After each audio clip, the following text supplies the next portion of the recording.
سواء علیہم استغفرت لہم ام لم تستغفر لہم، ان پر ایک جیسا ہی ہے، ان پر برابر ہے کہ آپ ان کے لیے استغفار کریں چاہیں ان کے لیے استغفار نہ کریں، ان کے لیے برابر ہے۔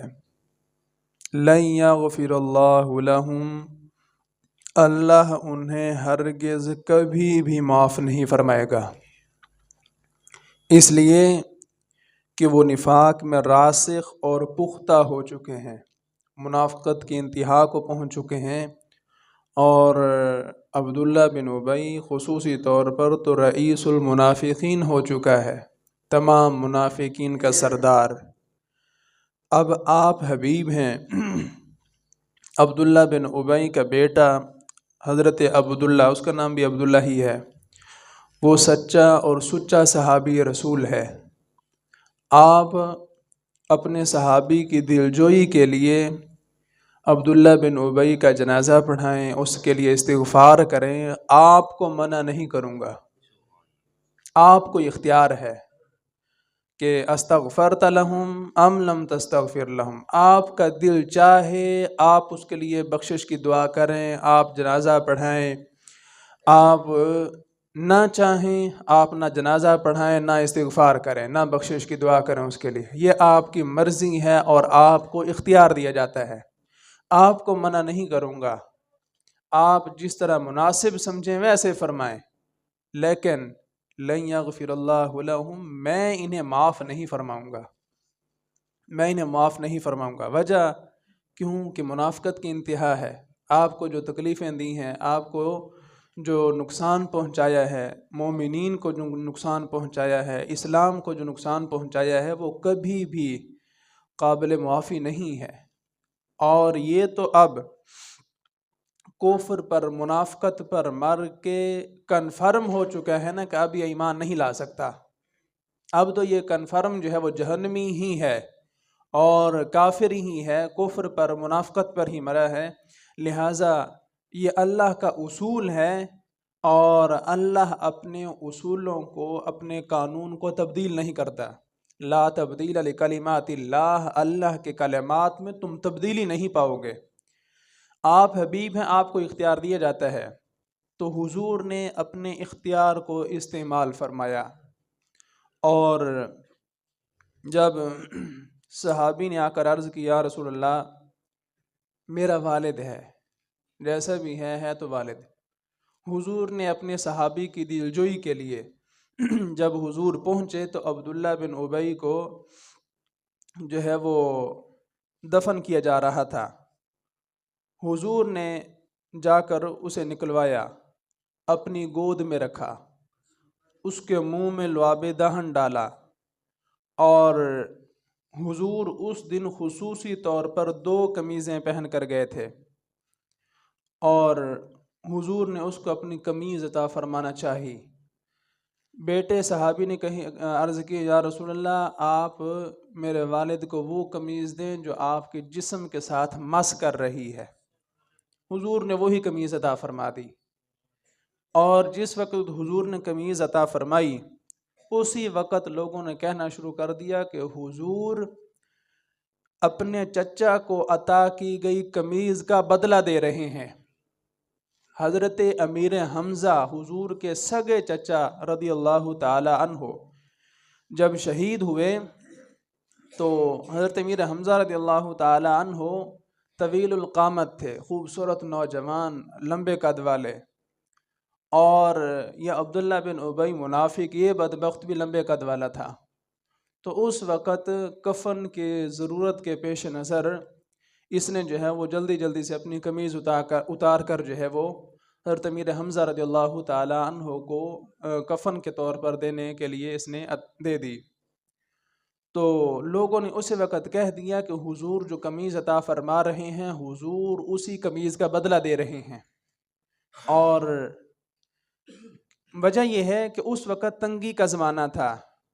اور غزوہ احد میں جو ہے وہ حضرت عبد الرحمن بن عوف رضی اللہ تعالی عنہ روایت کرتے ہیں، متفق علیہ روایت ہے، یعنی امام بخاری نے بھی ذکر کیا ہے، امام مسلم نے بھی اس کو ذکر کیا ہے۔ فرماتے ہیں کہ حضرت عبد الرحمن بن عوف رضی اللہ تعالیٰ عنہ کے سامنے افطاری کا دسترخوان لگایا گیا، اور آپ نے روزہ رکھا ہوا تھا، افطاری کا ٹائم ہے، سامنے دسترخوان لگا ہوا ہے۔ دسترخوان کی طرف دیکھا تو آنکھوں سے آنسو جاری ہو گئے۔ ساتھیوں نے عرض کی یہ کیا ماجرا ہے؟ فرمایا کہ مجھ سے اچھے لوگ حضرت مصعب بن عمیر رضی اللہ تعالی عنہ تھے، شہید ہوئے، لیکن ان کو پورا کفن بھی نصیب نہیں ہوا۔ ان کو اتنی چادر کفن کے طور پر دی گئی کہ اگر سر ڈھانپا جاتا تو پاؤں ننگے ہوتے، پاؤں ڈھانپے جاتے تو سر ننگا ہوتا، اور ان کے سر کو ڈھانپ دیا گیا اور پاؤں پر اذخر بوٹی جو ہے اس کو ڈال دیا گیا۔ اور پھر مجھ سے بہتر حضرت سید الشہداء امیر حمزہ رضی اللہ تعالیٰ عنہ تھے،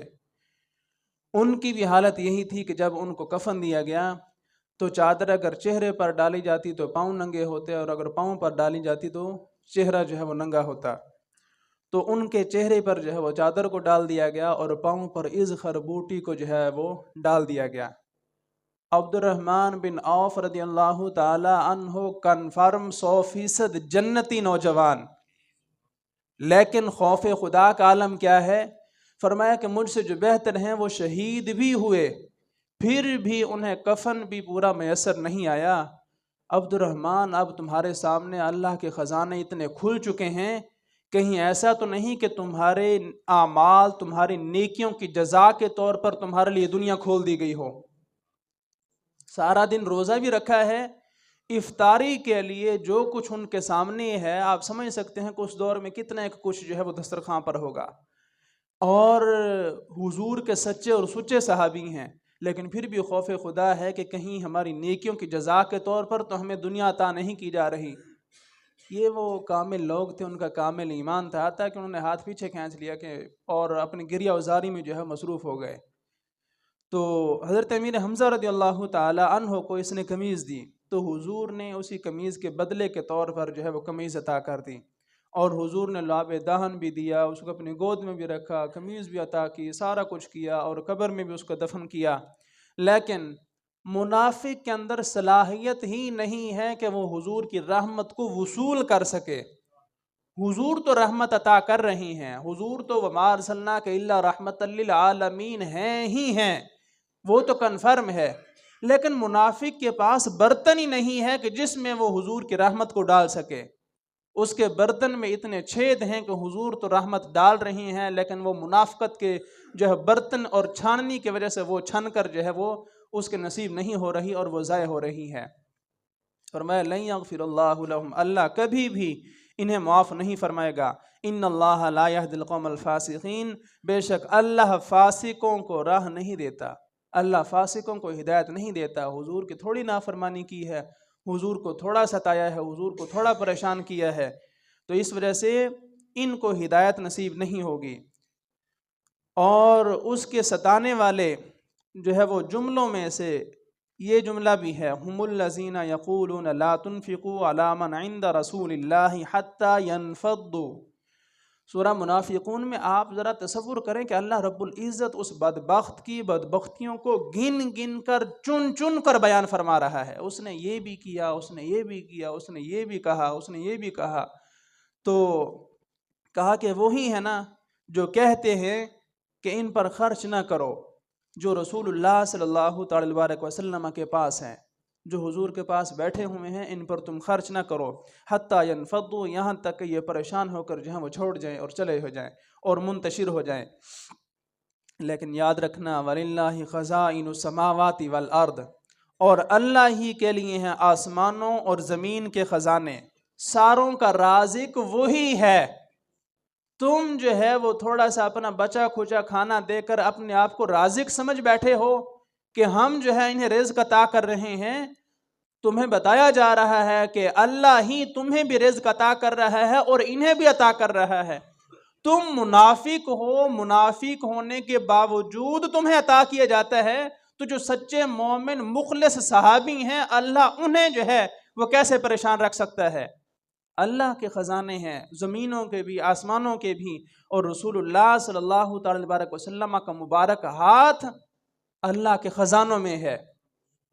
اگر حضور چاہتے تو اللہ نے آپ کو جو ہے وہ فرشتوں کے ذریعے بتایا نہیں، حضور آپ اگر چاہیں تو یہ پہاڑ جو ہیں وہ سونے کے ہو جائیں، اور جہاں آپ چلیں یہ پہاڑ بھی آپ کے ساتھ چلیں، لیکن فرمایا کہ نہیں، مجھے ان چیزوں کی ضرورت نہیں ہے۔ اور حضور نے سارا کچھ ہونے کے باوجود عاجزی، انکساری اور سادگی کو جو ہے وہ پسند فرمایا۔ تو فرمایا کہ اللہ ہی کے خزانے ہیں، یہ تھوڑا سا جناب 4 لقمے دے دیا اور جتلانا شروع کر دیا کہ ہم نے جناب ان پر خرچ کیا ہے، اس وجہ سے اب یہ ہماری گردنوں تک پہنچ رہے ہیں۔ یہ منافقین کا طریقہ ہے۔ فرمایا کہ تم چاہے ان پر خرچ کرنا بند بھی کر دو، جن پر ان کا بھروسہ ہے وہ کبھی بھی ان کو جو ہے وہ بھوکا نہیں مرنے دے گا۔ اور اللہ ہی کے خزانے ہیں آسمانوں میں بھی زمینوں میں بھی، ولیکن المنافقین لا یفقہون، لیکن یہ باتیں منافقین کو سمجھ آنے والی نہیں ہیں۔ وہ یہی سمجھ رہے ہیں کہ جناب ہم انہیں پال رہے ہیں، ہم ان پر خرچ کر رہے ہیں، ہم انہیں جو ہے وہ ان کی پرورش کر رہے ہیں، تو اس وجہ سے انہیں تو چاہیے تو ہمیں کچھ بھی نہ کہیں۔ آپ کو یاد ہونا چاہیے، میں نے درس قرآن میں اس چیز کا بھی اظہار کیا تھا کہ موسیٰ علیہ السلام جب اللہ رب العزت کی طرف سے آپ کو اعلان نبوت کا جو ہے وہ حکم ہوا کہ جاؤ فرعون کو جا کر اعلان نبوت اس کے سامنے کرو اور اس کو دعوت دو، تو فرعون نے کیا کہا تھا؟ میں نے تم پر خرچ کیا ہے۔ یاد ہے کسی کو؟ میں نے تم پر خرچ کیا ہے، میں نے تمہاری پرورش کی ہے، آج تو ہی میرے سامنے جو ہے وہ کھڑا ہو کر مجھے غلط کہہ رہا ہے، اور مجھے جو ہے یہ کہہ رہا ہے کہ صرف ایک اللہ کی عبادت کرو اور اس کے علاوہ کوئی بھی عبادت کا مستحق نہیں ہے۔ تو کیا مطلب؟ ادھر کافر کی سوچ اور ادھر منافق کی سوچ دونوں کی ایک ہی ہے۔ فرعون نے بھی موسیٰ علیہ السلام کو یہی کہا تھا، اور عبداللہ بن ابی اور اس کے ساتھیوں نے بھی جو ہے یہی مشورہ کیا کہ حضور کے ساتھیوں پر خرچ نہ کرو، صحابہ پر خرچ نہ کرو، کیوں کہ جس طرح تم ان پر خرچ کر رہے ہو تمہارا بچا کھچا جو ہے وہ کھانا یہ کھا کر اتنے مضبوط اور طاقتور ہو رہے ہیں کہ اب تمہاری گردنوں میں جو ہے ان کا ہاتھ آ رہا ہے۔ تو ولیکن المنافقین لا یفقہون، منافقوں کو سمجھ ہی نہیں ہے کہ مومنین کے پاس جو قوت ہے وہ قوت ایمانی ہے، ان کے جو للکار ہے وہ للکار حیدری ہے، اور یہ تمہارے کشتے کھانے والے نہیں ہیں، اور تمہیں جو کچھ نصیب ہو رہا ہے انہیں وہ کچھ نصیب نہیں ہے، اور جو کچھ انہیں عطا ہو رہا ہے وہ تمہارے مقدر میں نہیں ہے۔ تمہیں تو دنیا کی دولت دے دی گئی ہے، تم اس پر نازاں ہو کہ ہمیں جناب اتنا مل گیا اتنا مل گیا، صبح و شام اسی کو گن رہے ہو، اور یہ رسول اللہ صلی اللہ تعالی علیہ وسلم کے جلووں کو اپنے سینوں میں سمو رہے ہیں، یہ اپنی نیکیوں پر جو ہے وہ اللہ کا شکر ادا کر رہے ہیں کہ اللہ نے اس نیکی کی بھی توفیق دی ہے، اس نیکی کی بھی توفیق دی ہے، یہ اپنے ایمان کامل اور نور ایمان پر جو ہے وہ راضی ہیں، اور یہ جو قوت اور طاقت ہے یہ ایمان کی ہے۔ اور ایک اس نے یہ جو ہے وہ کہا، مزید آگے قرآن کیا کہتا ہے، یقولون لئن رجعنا الی المدینۃ لیخرجن الاعز منها الاذل، ان بدبختوں نے یہ بھی کہا کہ کہتے ہیں ہم مدینہ پھر کر گئے، یعنی اس غزوہ سے لوٹ کر جب ہم واپس گئے تو ضرور جو بڑی عزت والا ہے وہ اس میں سے نکال دے گا اسے جو نہایت ذلت والا ہے۔ منافقین نے اپنے آپ کو عزت والا کہا اور مومنین کو جو ہے وہ ذلت والا کہا۔ اللہ تعالیٰ اس کے جواب میں کیا ارشاد فرماتا ہے، وَلِلَّهِ الْعِزَّةُ وَلِرَسُولِهِ وَلِلْمُؤْمِنِينَ وَلَكِنَّ الْمُنَافِقِينَ لَا يَعْلَمُونَ،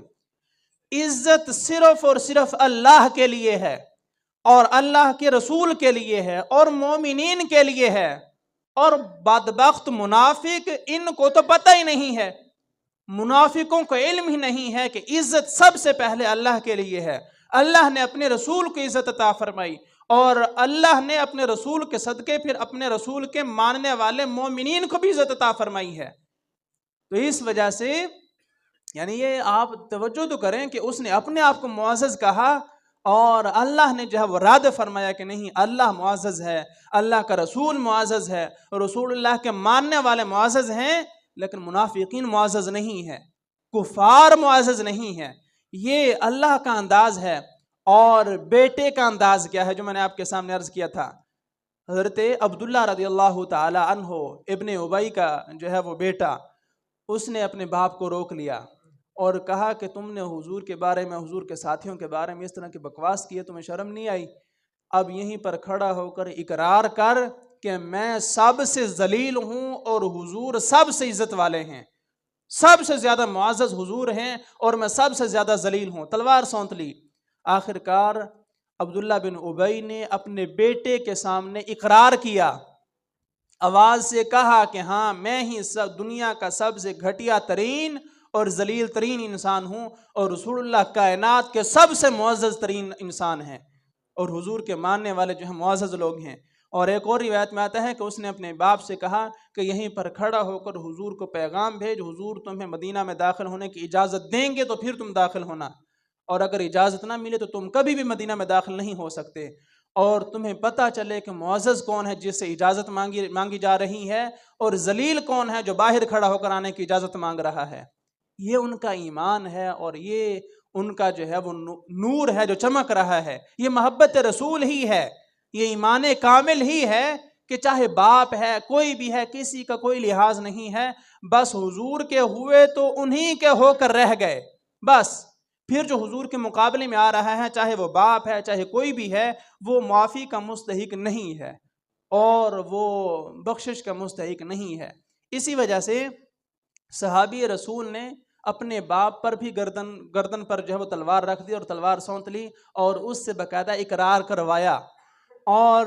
لوگ سمجھتے ہیں نا کہ جناب حضور کی بات آتی ہے تو یہ لوگ جذباتی ہو جاتے ہیں۔ آپ قرآن کی آیات کو تو دیکھیں،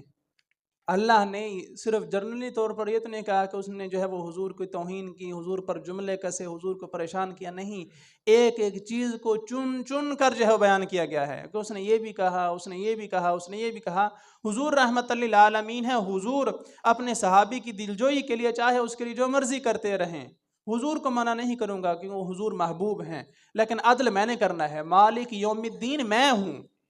مالک یوم الدین میں ہوں، انصاف میں نے کرنا ہے، اور میرا انصاف کیا ہے کہ جس نے میرے حضور کو ستایا ہے اس کو کبھی معاف نہیں کروں گا، اس کو کبھی بھی معاف نہیں کروں گا۔ ہاں ایک طریقہ تھا کہ یہ زندگی میں ہی حضور کی بارگاہ میں حاضر ہوتا، آ کر توبہ کرتا، منافقت کو ترک کر دیتا، ایمان کامل قبول کرتا، تو پھر حضور اس کے لیے بخشش کی دعا کرتے، پھر میں بھی معاف کر دیتا۔ لیکن مرنے کے بعد نہ یہ ایمان قبول کر سکتا ہے اور نہ اس کی جو ہے بخشش ممکن ہے۔ جو کفر پر ہی مرا ہے وہ کنفرم جہنمی ہے، اور منافق جو ہے وہ بھی کافر ہی ہوتا ہے۔ اس کو صرف منافق اس وجہ سے کہا جاتا ہے کہ اس نے اپنے کفر کو دل میں چھپا رکھا ہوتا ہے، اور کافر نے جو ہے وہ اپنے ظاہر اور باطن میں سارا جو ہے اس کا کفر ہوتا ہے۔ اور منافق نفق سے ہے، نفق اس کی وجہ کیا ہے، اس کو منافق کیوں کہتے ہیں؟ وجہ یہ ہے کہ نفق چوہے کی اس بل کو کہا جاتا ہے کہ جو اس میں دو سائیڈوں سے جو ہے وہ اپنے رستے بنا لیتا ہے۔ چوہا اپنی بل میں دو رستے بنا لیتا ہے کہ اگر ایک راستے سے جو ہے وہ راستہ بند ہوا تو میں دوسرے راستے سے نکل جاؤں گا۔ اسی وجہ سے منافق کی بھی دو راستے ہوتے ہیں، اور جہاں سے اس کو فائدہ نظر آ رہا ہے اسی طرف نکل جاتا ہے۔ کفار کو جو ہے وہ مسلمانوں کی خبریں پہنچا کر جاسوسی کر کے وہاں سے خزانہ ہاتھ آ رہا ہے ادھر سے مار لیتا ہے، اور مومنین کے ساتھ جو ہے وہ جہاد میں شامل ہو کر وہاں سے مال غنیمت حاصل ہو رہا ہے تو ادھر سے بھی حاصل کر لیتا ہے۔ اس کا کام صرف اور صرف مال کمانا اور مال بنانا ہوتا ہے، ایمان کی فکر نہیں ہوتی، نہ آخرت کی فکر ہوتی ہے، نہ خوف خدا ہوتا ہے۔ اس وجہ سے وہ اپنے مال بنانے کے چکر میں رہ جاتا ہے، اور اس کو یہ خبر نہیں ہوتی کہ یہ میرے لیے حلال بھی ہے یا حرام ہے، اس چیز کی پرواہ نہیں ہے، بس ہونا چاہیے اور ڈھیر سارا ہونا چاہیے۔ اس وجہ سے منافق کو منافق کہا جاتا ہے کہ یہ دونوں ہاتھوں سے جو ہے وہ مال بٹورنے میں لگا رہتا ہے، لیکن دل وہ ویران پڑا رہتا ہے، وہ نور ایمان سے جو ہے وہ خالی اور بجھا ہوا ہوتا ہے۔ اس وجہ سے وہ یوں سمجھیں کہ دنیا کا کتا بن کر جو ہے وہ زندگی گزارتا ہے، دنیا کا کتا ہے، اور اسی وجہ سے تو فرمایا کہ دنیا جو ہے وہ مردار ہے، اور اسی کے طالب ہو کر رہ جانے والے فرمایا کہ وہ کتے ہیں،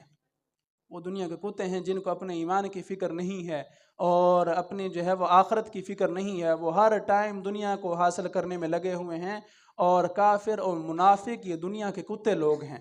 یہ دنیا کے کتے لوگ ہیں، ان کو اپنے ایمان کی فکر نہیں ہے، آخرت کی فکر نہیں ہے، صرف اور صرف مال جمع کرنا، مال بٹورنا اور حلال حرام، وہ تو ان کے لیے کوئی پیمانہ ہی نہیں ہے نا، وہ تو صرف مسلمانوں کے لیے ہے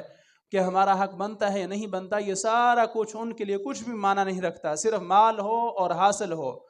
تو اس وجہ سے کوشش کریں اپنا حق کھائیں، مسلمانوں کے لیے لازم ہے، حلال حرام کا قانون مسلمانوں کے لیے لازم ہے، اپنا حق لیں، حلال لیں، وہی نصیب ہو جائے اس پر بھی اللہ کا شکر ادا کریں، ورنہ کتنے ہیں جو جمع کر کر کے چلے گئے ہیں، اپنا جو جمع کیا ہوا تو وہ بھی کھانا نصیب نہیں ہوا، اور بجائے اس کے کہ ہم اپنی اولاد کے لیے، اپنے پیاروں کے لیے جو ہے وہ دوسروں کا حق مار کر جمع کر کے جو ہے وہ رکھ جائیں، اور حساب ہر ایک نے اکیلے دینا ہے قبر میں، کھانے والے اور ہوں گے، حساب دینے والا اکیلا ہوگا۔ تو اس وجہ سے کسی کی خاطر، نہ اپنے گھر والوں کی خاطر، نہ اولاد کی خاطر، نہ اپنے پیاروں کی خاطر کبھی بھی کسی کا حق مارنے کی کوشش نہ کریں، اللہ سے حلال طلب کریں، بابرکت طلب کریں، اسی کو جو ہے وہ استعمال کر کے اللہ کا شکر ادا کریں، پاکیزہ زندگی گزاریں، اپنی آخرت کی فکر کریں، مومن کی یہی ذمہ داری ہے۔ اللہ رب العزت کی بارگاہ میں دعا ہے کہ اللہ رب العزت قرآن و سنت کی